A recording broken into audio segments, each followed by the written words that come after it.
Did you know you can get free Golden Eagles for War Thunder? Download the app and use my referral code for 10 extra Golden Eagles. Check it out for yourself, link in the description. This is the F-14, and it's the best plane in War Thunder by a pretty significant margin. It has some of the best missiles, and it has the best flight performance out of any plane at top tier. In my opinion, there are two things that make this plane absolutely cracked. One of those things being the missile loadout, and the other being this thing's absolutely ridiculous flight model. I'll talk about the missiles first. The Tomcat has the ability to carry every single type of air-to-air missile in-game in War Thunder, the first being IR tracking missiles or heat-seeking, second being semi-active radar homing missiles or SAR missiles, and the third one being active radar homing missiles. But which ones can this plane actually carry? Well, the heat-seekers you can carry AIM-9H as your best option. I opt to only carry 2 of these because I can have more room for Sparrows. If the AIM-9Hs were better missiles, I'd probably opt to carry 4, but they're really kind of mediocre. They basically just feel like AIM-9Gs, and I'm pretty sure they're actually very similar. They have a very long burn time, giving them some pretty solid range, but it takes them a while to get where they're going, so a lot of people will be able to see them and just flare them off. It doesn't help that they're not that flare resistant either. As far as SAR missiles go, you have the option to carry a bunch of AIM-7Fs. Now these are some of the most effective SAR missiles in the game. They track extremely well and they pull really hard, and paired with the F-14's pulse Doppler radar, they're extremely hard to dodge. If you don't have the time to go full 90 degrees and chaff, you're probably gonna die to the AIM-7F. Nowadays it's actually pretty difficult to outpull the AIM-7Fs. It used to be a bit easier, but that's not really the case anymore.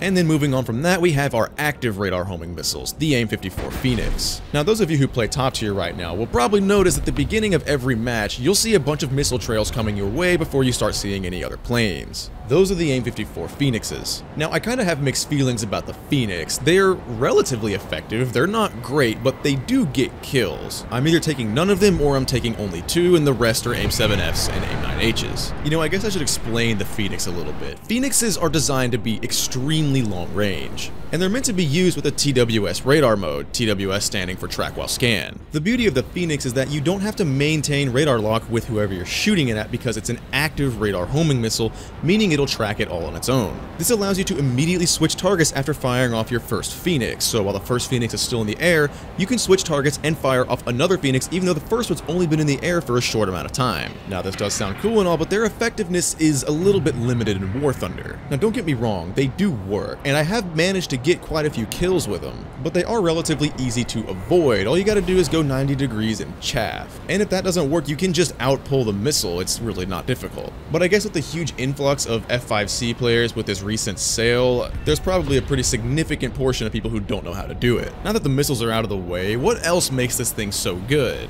Well, that would be the F-14's flight model. It's absolutely ridiculous. You can pull very high amounts of Gs while maintaining a very high rate of speed for a very long time. I didn't realize how absolutely insane it was until very recently when I actually started to play it a little bit. You know what? I'm actually just gonna show you. So at roughly about 850 kilometers an hour, I do a full 11 G turn and I'm barely losing any speed at all. Do it again at 1000 kph and I'm pulling 12 Gs now and losing even less speed, like almost none. Kinda wild, you can be going 0.8 Mach, pulling as hard as you can, and you're barely losing any speed. It's kind of a shame you don't get to utilize this cracked flight performance in regular battles in top tier, because after all, it still is War Thunder's top tier, and most engagements are still decided by missiles. Really, the only times you're ever actually able to utilize this thing's insane flight performance is that if the teams actually had an even amount of kills, and it's like 1v1 or something, which really doesn't happen very much in top tier. And while I have been playing this, I haven't been playing it that much, and I don't really have any good, like, dogfight footage to show you, which is kind of unfortunate. Really, the majority of the footage I have is just me being a missile bus, which that's what the F-14 is. It's a missile bus, but actually has some insane dogfight capability, unlike a Phantom or something. So with all this information, I'm going to show you some gameplay. This game is pretty much just top tier summed up. I shoot off some missiles, and those missiles give me some kills. This game I opted to take 2 AIM-54 Phoenixes, 4 AIM-7Fs, and 2 9Hs. I actually already fired the Phoenixes, but neither of them got any kills, so I'm just not going to include it. Starting out, as you can see, I fired both my 9Hs at 2 of my opponents, one on the F-14 and one on the F-4J. The launch on the F-14 was a bit ambitious, so it didn't hit, but the second one connects on the F-4J. Immediately follow that up by killing an F-4J with an AIM-7F. I'm now heading directly towards another F-14, and I'm going to lock him up before he locks me up, so I'm going to win the joust. I do still chaff a bit and go to the side just in case the AIM-7F gets a mind of its own, which sometimes they do, but it doesn't, and that's already going to be a third kill. After he's dead, take a look around, see what's around, and notice an F-5C flying directly towards me. Fire off another AIM-7F, and that's just, you know, another easy point-and-click kill without having to do any work. And that's already 4. start turning around because I know the rest of their team, or most of the rest of their team, is behind me. Notice another F-4J fired a 9G at me, and I'm just going to try and flare that. It actually gets pretty close to hitting me. I got kind of lucky here. I wasn't a little more intent, I guess, of trying to flare away the missile. But it's okay, we're chilling. Still got one AIM-7F left as well, which is super nice. A couple more F-14s to my left, which, you know, yay, more fighting F-14s in my F-14s. Doesn't matter though, going to lock him up with an AIM-7F, and that's going to be my 5th and final kill. Now all I've got left is my Vulcans, so I see one of the F-14s kind of fly right in front of me, so I line him up and take a shot.